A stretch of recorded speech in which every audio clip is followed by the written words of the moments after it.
আজ শেয়ার করব আমার কাছে জীবনের মূল কথাটা কি।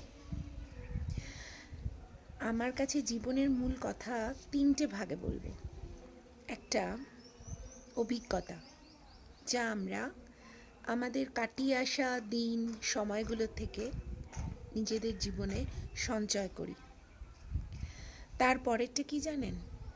তারপরের হচ্ছে জীবনে চলার পথে প্রতিনিয়ত যে লড়াই, পরীক্ষা নিরীক্ষা, সেটা এটা তো আমাদের প্রত্যেক মুহূর্তে দিতে হয়। পরীক্ষা, লড়াই, এগিয়ে যাওয়া, কখনো হার, কখনো জিত, আর তার থেকে নানান লেসন, শিক্ষা।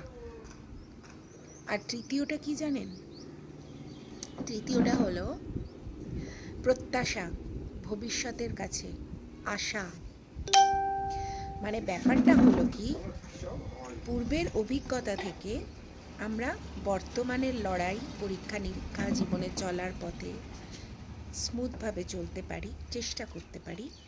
আর সেই শিক্ষা থেকে আমরা ভবিষ্যতে যা কিছু আশা, স্বপ্ন, সেটাকে পূরণ করার, সাকসেসফুলি পূরণ করার গোলে এগিয়ে যেতে পারি।